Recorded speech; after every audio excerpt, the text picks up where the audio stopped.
नमस्कार, times of Swaraj में आप सबों का स्वागत है और मैं हूं संतोष सिंह।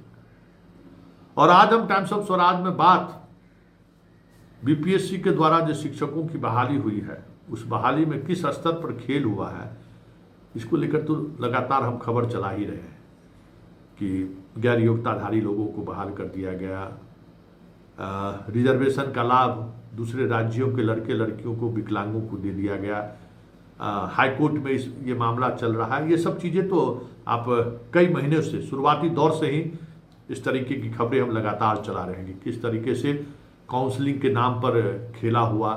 अभी भी बहुत सारे ऐसे शिक्षक हैं जिनका थंब इम्प्रेशन हुआ ही नहीं है, फिर भी उन्हें वेतन दिया जा रहा है। ये सब चीज़ें चल रही हैं। इसी बीच मैंने समस्तीपुर का एक मामला का उजागर किया कि समस्तीपुर में बीपीएससी से जो अभ्यर्थी शामिल भी नहीं हुआ बीपीएससी परीक्षा में, पास भी नहीं हुआ, वो बीपीएससी शिक्षक बन गया और आराम से 8 महीने से वेतन ले रहा है। उसमें ये मामला तब प्रकाश में आया जब हम लोगों ने ये खबर चलानी शुरू की, तो उस समय के तत्कालीन डीएम योगेंद्र सिंह ने जांच बिठा दी है।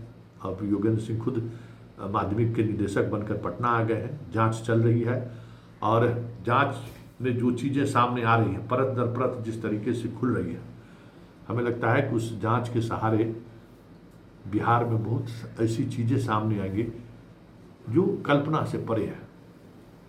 आखिर शिक्षा विभाग में क्या चल रहा है भाई, बड़ी मुश्किल है।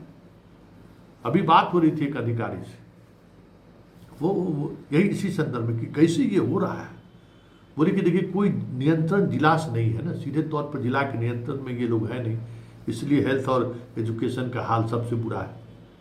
जिला के नियंत्रण में जैसी ये चीज़ें आएंगी ना, बहुत पारदर्शिता सामने आनी शुरू हो जाएगी। डीएम, एसडीओ, बीडीओ का जैसे ही इन्वॉल्वमेंट आएगा ना पब्लिक ग्रीवांसेस का, वहीं पर समाधान निकल जाएगा। अभी तो कोई अधिकार ही नहीं था। अभी एस सिद्धार्थ कुछ अधिकार दिए हैं तो चीज़ें अब पटरी पर आनी शुरू हुई है। जांच वगैरह हम लोग करना शुरू कर दिए, नहीं तो पहले तो हम लोगों को कोई अधिकार ही नहीं था। इसलिए क्या हो रहा है, पटना पहुंचते पहुंचते चीज़ें, और पटना में एक मतलब अब शिक्षा विभाग का दफ्तर है तो कहीं न कहीं किसी न किसी स्तर पर लोग मैनेज करते रहते हैं। तो ये इसलिए शिक्षा विभाग और स्वास्थ्य विभाग में इस स्तर पर अराजकता है। ये सब बात हो ही रही थी और एक और मसले पर मैं काम कर ही रहा था, तभी एक ज़बरदस्त सूचना मेरे पास आई है। ये सूचना 24 घंटे पहले मेरे पास आई थी। हम उसको वेरीफाई कर रहे थे कि वाकई में ये चीज़ें हैं क्या नहीं है। आप जानकर हैरान हो जाएंगे। खबर ये है कि मधुबनी जिले के 287 शिक्षक, 287 टीचर जो बीपीएससी से बहाल हुए और कुछ दिनों तक स्कूल में काम करके अचानक गायब हो गए हैं, उनका सैलरी उनके अकाउंट में जा रहा है।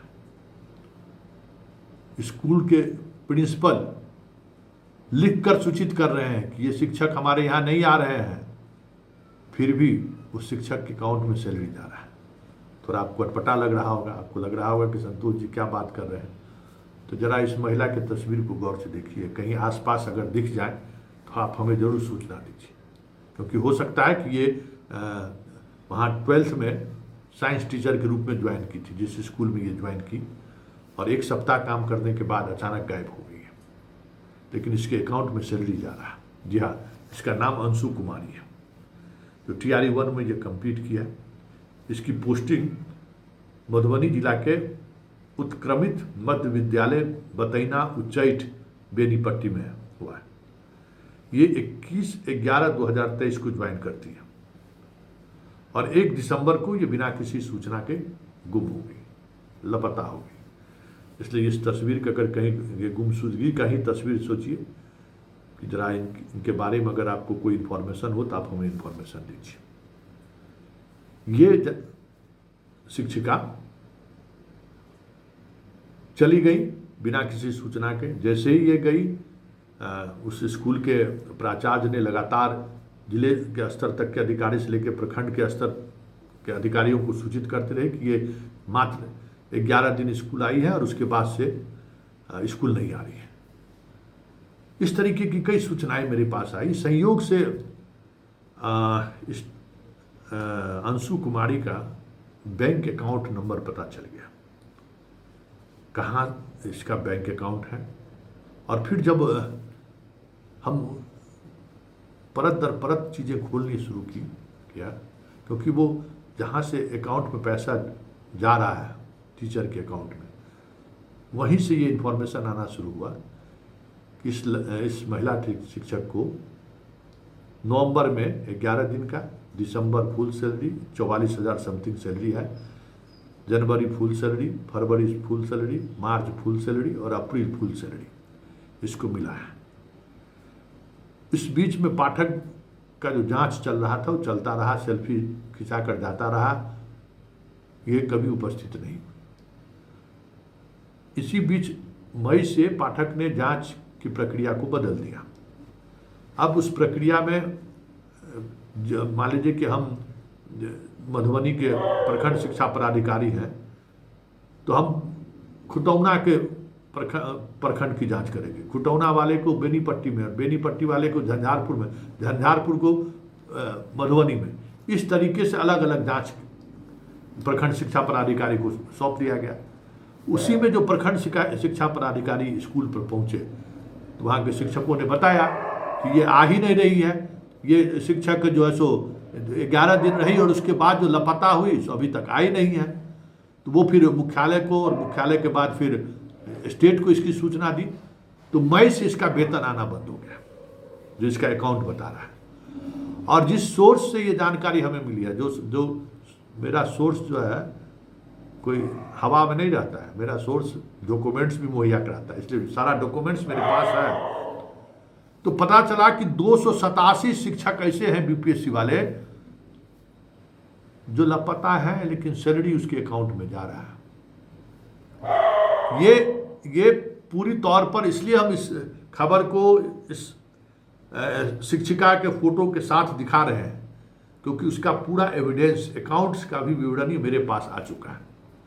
बाकी 287 जो शिक्षक हैं उनके नाम की सूची तो मेरे पास आ चुका है।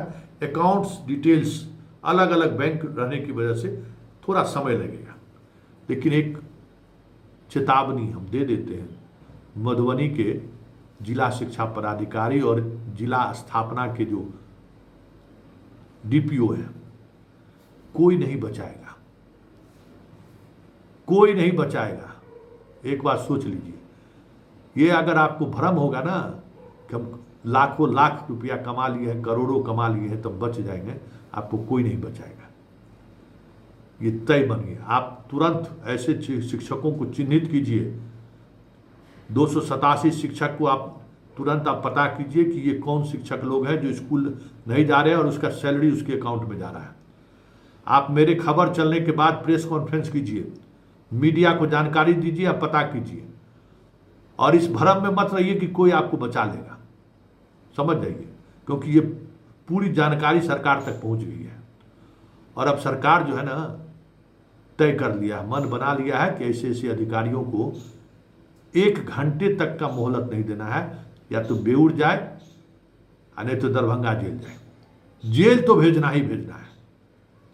और ईडी से लेके संपत्ति अगर अर्जित की हो तो ईडी भी जाएगा, चिंता मत करो। जब अरविंद केजरीवाल और मुख्यमंत्री सब जेल जा सकता है तो तू बाबू जो है सो तो क्या सोच लिए कि तुमको कुछ नहीं होगा। इसलिए पूरे बिहार के जो भी शिक्षा पदाधिकारी जो कर रहे हैं ना, वो बंद कर दीजिए। हर जगह से हमको इन्फॉर्मेशन आ रहा है। और कटिहार के जो पदाधिकारी हैं जरा सुन लीजिए, जो कटिहार के शिक्षक जो हमारा ये वीडियो देख रहे होंगे तो कटिहार के जिला शिक्षा पदाधिकारी और डीपीओ स्थापना को कह दीजिएगा, वो जो पैसा लेके महिला शिक्षिका सबको जो डिप्टेशन पर भेजे हैं ना, उसकी पूरी सूची हमारे पास आ चुका है। और इस भरम में मत रहिए कि जिसकी पत्नी को, जिसके साली को और जिसके बहन को आप डिप्टेशन पर स्कूल से बाहर किए हैं, उस रसूख वाला है वो आपको बचा लेगा, इस भरम में मत रहिए। कटिहार वाले सावधान हो जाइए, पूरे बिहार में इस तरह की सूची हमारे पास आनी शुरू हो गई है। और ये बात समझ लीजिए कि शिक्षा विभाग को जिस तरीके से हम देख रहे हैं ना, मेरे खबर पर कई वाइस चांसलर जेल गया हुआ है, पता कर लीजिएगा। वाइस चांसलर जिसकी नियुक्ति राज्यपाल करते हैं, ठीक है ना। कोई अगर छपरा का अगर हो, जेपी विश्वविद्यालय का अगर कोई जानने वाला लोग हो तो उससे पूछ लीजिएगा कि संतोष सिंह, एक द्विजेंद्र गुप्ता वाइस चांसलर वहाँ, उसके साथ क्या क्या क्या हुआ मेरी खबर की वजह से। ललित नारायण मिथिला विश्वविद्यालय मुजफ्फरपुर में, वहाँ भी ऑपरेशन चलाए थे, पूछ लीजिएगा। तो शिक्षा में ऑपरेशन चलाने में हमको बड़ा मजा आता है, और इसलिए ये चेतावनी है शिक्षा विभाग के अधिकारियों के लिए कि आप उस तरीके की जो भी काम कर रहे हैं अब आज के बाद बंद कर दीजिए। आपके बाल बच्चा को आप समझ लीजिएगा कि संपत्ति अर्जित कर लिए तो हम बच जाएंगे, कोई देखने वाला नहीं है, इस भरम में मत रहिए। हम तय कर लिए कि पिटिशनर हम खुद बनेंगे। अगर केस करना होगा ना तो मेरे पास जितना डॉक्यूमेंट्स है, इस बार केस भी हम ही करेंगे।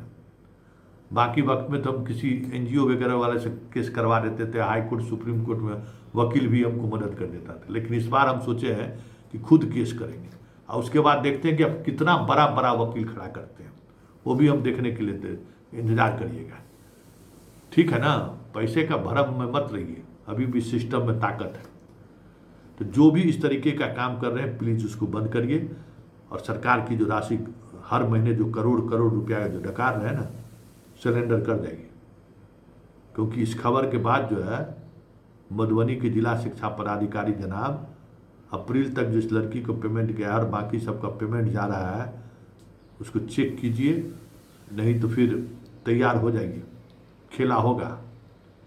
और एक और बात, पूरे बिहार के प्रिंसिपल से मेरा हाथ जोड़ कर निवेदन है, हाथ जोड़ रहे हैं, जिला शिक्षा पदाधिकारी, प्रखंड शिक्षा पदाधिकारी, डीपीओ स्थापना के चक्कर में मत रहिए। विभूतिपुर के सारे प्रिंसिपल बच जाएंगे, हमने गारंटी दिया था ना, क्योंकि उन लोगों ने सूचना दिया है, इसलिए उनको कुछ नहीं होगा। शिक्षा विभाग कोशिश कर रहा है कि हेडमास्टर सबको बलि का बकरा बना दे, कुछ बनने वाला नहीं है।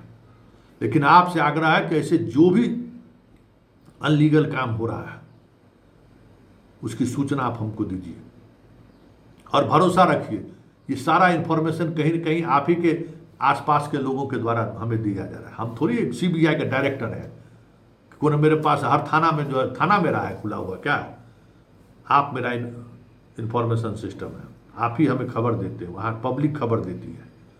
कार वाली मास्टरनी को खोज लिए ना, पब्लिक सूचना दिया कि कैसे एगो मास्टरनी रोज जैसी खबर चलाना शुरू किए कि सूचना आना शुरू हो गया कि कार वाली एगो मास्टरनी सर आती है, रोज फोटो खींच के चल जाती है। हम लोग को लगता था उसी आ जा रही है, हो गया ना, खरीद दिया ना पब्लिक जैसी खबर चलाए। तो अब पूरे बिहार के पब्लिक सचेत हो गए हैं, और हमारी खबर समझ जाइए कि अब गांव के आम महिलाओं के भी मोबाइल पर दिखने लगा है। और जिस तरीके से इंफॉर्मेशन मेरे पास आ रहा है, गोतनी भी जो है सो फोन करके हमको बता दे रही है कि हमारी जो गोतनी है ना फर्जी बहाल हुई है, और उसका डॉक्यूमेंट्स उसी गोतनी के व्हाट्सएप से हमारे पास पहुंच रहा है।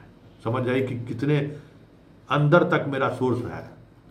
इसलिए इस खेल को एक्सपोज करना है, और एक्सपोज करना है तो आपका सहयोग चाहिए, और आपका सहयोग चाहिए ताकि ये जो नेक्सस है ना शिक्षा विभाग के, इस नेक्सस को तोड़ा जा सके। क्योंकि के पाठक और आज के पदाधिकारियों का जो सेटअप है, दोनों में एक बड़ा फर्क है। के पाठक मानसिक तौर पर विकलांग था, समझ गए ना, उसकी विकलांगता का प्रकाष्ठा पर था, वो दूसरा किसी को नहीं सुनता था, कुछ खास अंगुल बंगुल चंगुल के चक्कर में रहता था जो करोड़ों को लूटा। आज सरकार बचा रहा है पाठक को, सरकार चुप हो गया कि चलिए बहुत काम किया है, लेकिन अगर जांच बैठ जाए ना तो फांसी कर चढ़ जाएगा उल्टा बंगला चौराहा पर, ये जेल से कभी बाहर पाठक नहीं जाएगा, जिस तरीके का खेला हुआ। तभी फिर भी हम लोग पाठक के समय में कुछ न कुछ दबाव बनाकर करा ही लेते थे। तो अभी जो पदाधिकारियों का सेटअप है वो समझिए कि उस सेटअप को तो मौका मिलना चाहिए, उस सेटअप तक हम अपनी बात पहुंचा सकते हैं। और उस सेटअप के सहारे सही सवाल जो मैं उठा रहा हूं उसको अंजाम तक पहुंचा सकते हैं, कोई नहीं बचाएगा।